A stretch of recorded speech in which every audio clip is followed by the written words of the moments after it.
Estamos en TF40 Informe y ha llegado el momento de la tertulia con ustedes. Hoy hemos invitado para conversar al padre Carlos Humberto Rojas. Muy buenas. Muy buenas, un gusto saludarlos. Y vamos a conversar hoy, el padre y yo, un poquito, sobre un documento que acaba de aparecer, una exhortación apostólica. La alegría del Evangelio, Evangelii Gaudium. La idea es que podamos, entre padre y yo, convencerlos a ustedes de que vale la pena leerlo. Eso es lo que queremos hacer. Vamos a intentarlo, a ver si lo logramos. Un documento nuevísimo que todavía está en el horno calientico.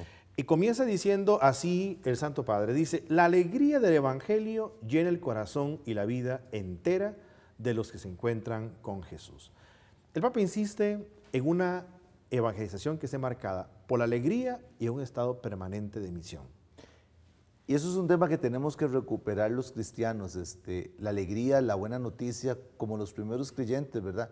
El gozo y la alegría de ser cristianos, de creer en Jesús, de ser sus discípulos, que incluso que muchas veces cuando eran condenados iban cantando salmos y iban alegres. ¿Por qué? Porque podían incluso ofrecer sus vidas por Jesús. Y estamos todos llamados pues a vivir alegres ahí, a donde estemos. Hoy no habrá que derramar la sangre, pero hay otras maneras de dar la vida por Jesús con gozo y con alegría. Ahora, como hemos revisado un poquito el documento, hay un detalle, el lenguaje que se usa. ¿Qué impresión te deja ese lenguaje? Yo el lenguaje lo encuentro muy latinoamericano. Casi que yo podría tener la certeza de que el original de puño y letra del Papa debe estar en español. Hay una expresión que usa, por ejemplo, dice, hay que dejar esquemas aburridos, por ejemplo. Sí. Y cuando habla de conversión pastoral, no solamente es claro, es fuerte y es directo. Es que el documento primero cita al magisterio latinoamericano, que yo creo que, aunque ya Benedicto XVI había hecho alguna cita en algún momento, creo que es bastante novedoso.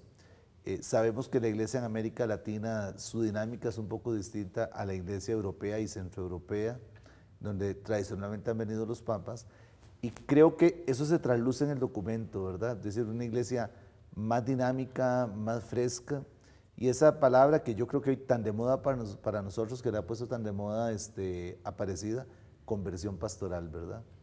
Y creo que el Papa en esto, como muy buen jesuita, ha venido predicando con el ejemplo y sobre todo ha venido jalando en un lenguaje muy nuestro, hay que decirlo, orejas, tanto en la curia,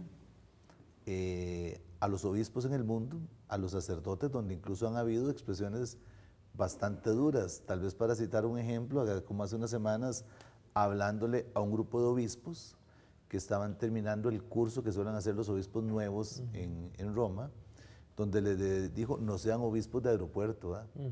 Sobre todo esa invitación a los obispos a que guarden residencia en sus diócesis, que su preocupación y su desvelo sean sus diocesanos. A veces se han cometido excesos de obispos con responsabilidades fuera de sus diócesis.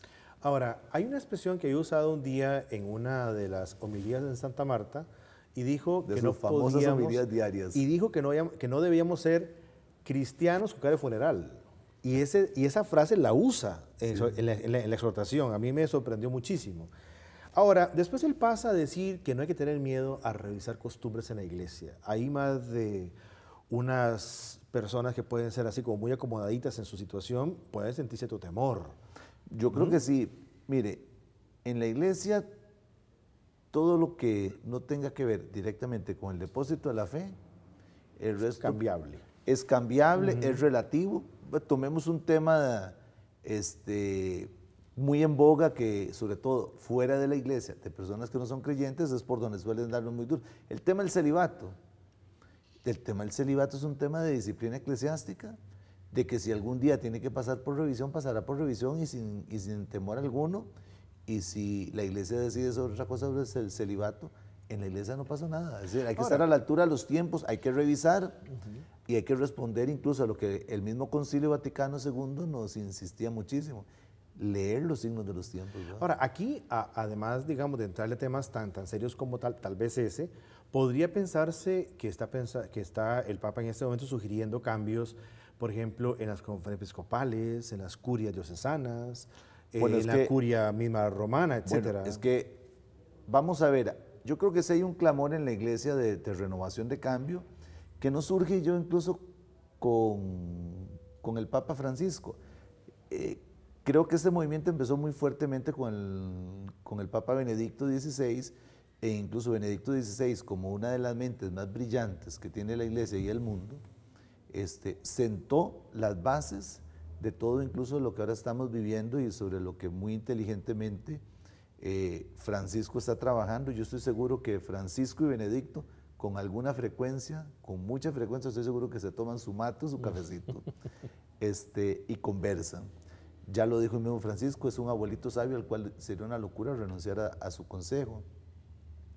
Yo sí creo que vienen cambios fuertes en la curia romana, porque se ha dicho, porque el Papa también lo ha dicho y han habido expresiones fuertes. El Papa ha hablado insistentemente en el documento, lo menciona, acerca de la colegialidad, que hay que darle mayor énfasis, hay que darle más autonomía a las conferencias episcopales y sobre todo... Ese tema de las conferencias es clave, ¿no? Por lo menos en la exhortación es clarísimo. Es clarísimo, lo dice directamente. El Papa ni la Santa Sede tiene por qué ir a intervenir en una conferencia episcopal cuando la conferencia episcopal puede resolver. E incluso, como yo creo que uno de los hombres que tiene la eclesiología más clara era Benedicto XVI, y Benedicto XVI se ve clarísimo, cada obispo es obispo en su diócesis. A veces creemos que el Papa es como el superobispo, el obispo de los obispos, lo vuelve a mencionar el Papa es el primus inter pares, o sea, el primero entre los iguales, ¿verdad? Ahora, hay detalles ya más concretos en la exhortación que llaman la atención. Por ejemplo, insistir. Vamos a la calle y nada de templos cerrados. El Papa lo dice en una expresión que ha repetido: la iglesia es una casa. Y en una casa debemos vivir la calidez, el ser bien recibidos. Y pongámoslo en nuestro contexto, porque yo creo que el documento huele mucho a iglesia latinoamericana, pero esto vale para todo el mundo. ¿Cómo se visibiliza muchas veces a la iglesia? En la parroquia. El Papa insistió mucho en la parroquia, en el párroco. Yo creo que esto necesariamente tiene que llevar a mover el clima en nuestras parroquias, como decís vos. ¿Qué sentido tiene que exista un templo para que esté cerrado? No, y ahora, otra cosa. Él ahí mismo asocia la idea a algo que es para mí caótico, catastrófico y nefasto, que es lo que él llama los pastores grises. Bueno, nos ha dado muy duro y qué bien que el Papa nos jale las orejas y que nos jale en público, porque de ahí, si no estamos haciendo lo Pero que grises, somos grises, sin gracia, nos opacos. falta ganas, opacos. Incluso llega a decir, hay una expresión que dice, nos ha hasta carcomido la mundanidad espiritual, dice, ¿no? Que es una expresión muy fuerte y es una llamada de atención directa. Y yo creo que hay que recibirla. Primero, yo creo que es Pedro el que está hablando. Y sabemos que bíblicamente Pedro siempre ocupó un lugar de preeminencia en la iglesia, de autoridad, y con autoridad creo que muy claramente nos está llamando la atención. Y aquí no hay que pensar en nadie, creo que hay que pensar en uno mismo. Es decir, pastor gris, bueno, ponerme delante del Señor y entrar en un proceso de conversión pastoral y de cambiar lo que tenga que cambiar para ser pastores, como dice el Papa, con olor a oveja, ¿verdad? Y que esto se note. No es un tema de discurso, es una cosa de vida que se note. Pero en esta misma línea hay un detalle, tenemos que tratar de ser más dinámicos, más llenos de propuestas, pero también hay algo, él dice, y tenemos además que crecer en unidad. Él dice, esta majadería de estar clasificando gente en la iglesia. Bueno, el Papa lo dice muy bonito, yo lo traduciría de esta manera: el Papa quiere una iglesia a la intemperie. Pero también se refiere a esto de estar poniendo gente de derechas y de izquierdas, esas majaderías. Esos son temas de ideología, de necedades. Posiblemente con esos esquemas, yo me imagino entre los 12 qué divisiones hubiéramos hecho nosotros, ¿verdad? Posiblemente a Juan le hubiéramos puesto como el de la argollita porque era muy amigo de Jesús, el otro como el platero. Y dice que esas clasificaciones generan guerras. Y las generan, es decir, seamos honestos, donde hay hombres, hay pecado y hay división, y eso nos ha hecho mucho daño. Cuando andamos poniéndole etiquetas a todo el mundo y lo que se nos olvida es que lo que tenemos enfrente son hermanos y que todos somos iglesia. Y creo que el Papa nos está pegando una gran sacudida. De aquí yo no creo que vaya a salir, como dicen algunas personas, otra iglesia, o sea, el depósito de la fe va a estar ahí, pero yo sí creo que va a haber un montón de cosas que nos vamos a sacudir, de mundanidad, de cosas de mundo, que no tienen nada que ver con la iglesia. Ahora, cuando surgió los movimientos hacia el concilio, se habló mucho, por ejemplo, de que era muy importante, extremadamente importante, por ejemplo, ¿qué cosas? Buscar la vía para volver a las fuentes. O sea, que a fin de cuentas, la iglesia siempre reforma significa no inventar el agua tibia, significa sencillamente fijarnos en los padres, fijarnos en el evangelio, eso es todo, Sí. no hay más que decir. Ahora, Vea, Mauricio, por un tema que decías ahora con el tema de las reformas de las estructuras de la iglesia. Yo sí creo que eso va a pasar, que va a haber una reforma en las estructuras y eso no va a tocar nuestra fe. Y que las estructuras están que para servir a las personas y no al revés, no estamos los hombres para servir a las estructuras. Así que la estructura que a nivel de iglesia tengamos, lo que haya que cambiar, bendita la hora en que lo cambiemos para que podamos servir mejor a las personas. en plan de otros temas ya un poco más concretos y álgidos tal vez, el Papa dice, hace falta una mejor teología de la mujer, profundizar en ello. El papel de la mujer en Ajá. la iglesia, la corresponsabilidad de los laicos. Segundo, el lugar del joven. Y finalmente, vocaciones de calidad. O sea, menudos temas. Bueno, creo que cualquiera de los tres temas podemos dedicarle un programa completo. Empecemos por el tema de volver a revalorizar el papel de la mujer en la iglesia. Que no estamos hablando ni del sacerdocio femenino, que ya es un tema que los últimos papas han hablado y han hablado claro, no es un tema que ahorita esté abierto en discusión en la iglesia,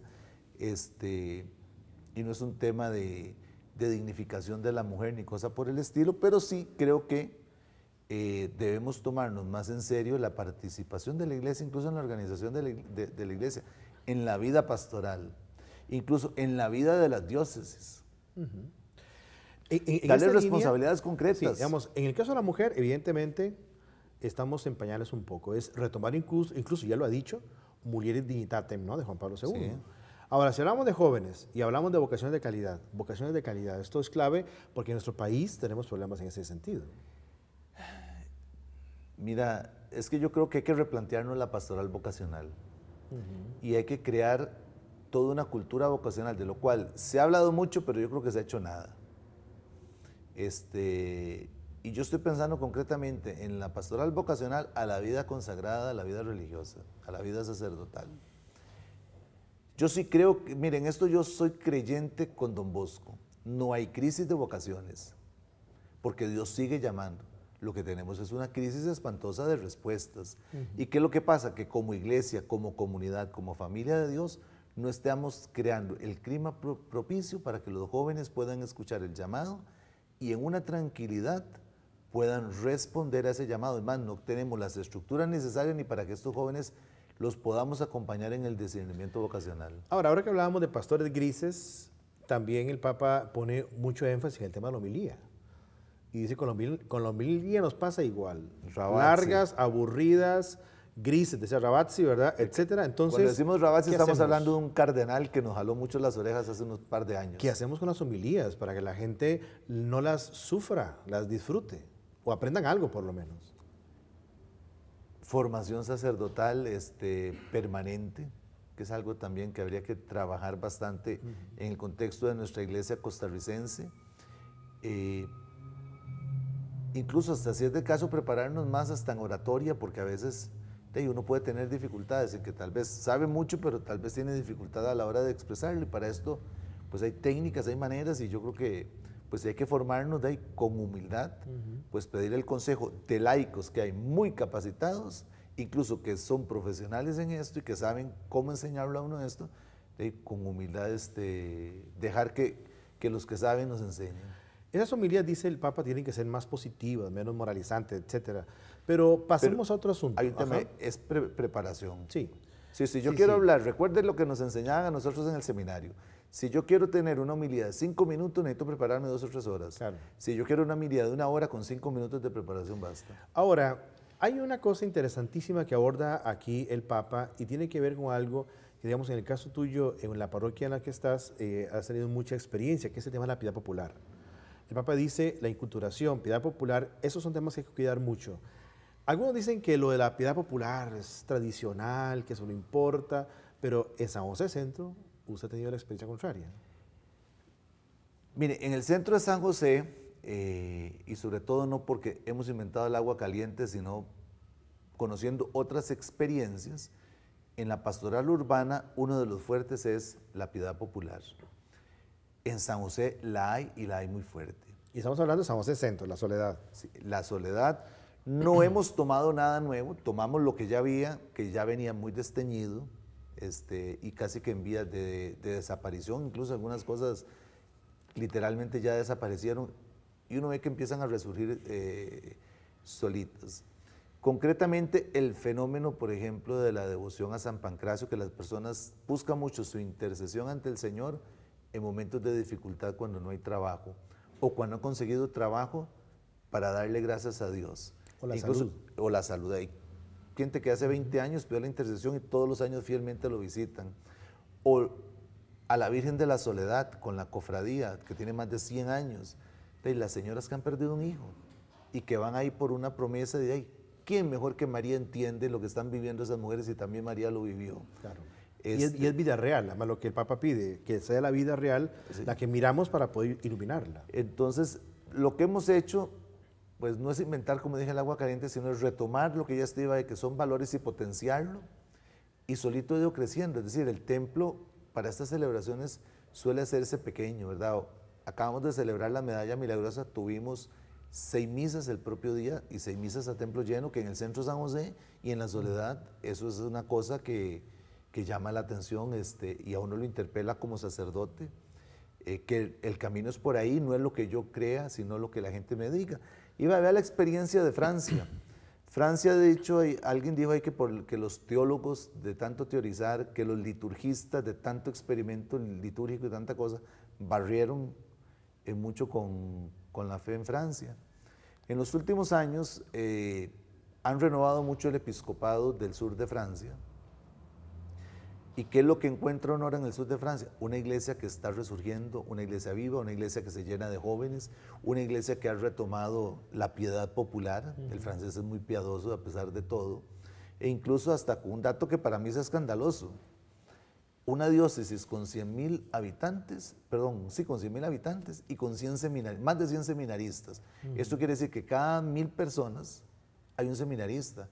Bueno, eso no sucede ni tan siquiera en Guadalajara, que es el seminario más exitoso del mundo, ¿verdad? Ahora bien, por ejemplo, si pensamos nosotros en los temas finales de la exhortación y tomando en cuenta lo que vivimos en este país en este momento, hay que recordar que el Papa aborda temas que tienen que ver con la vida política, la opción por los pobres, etc.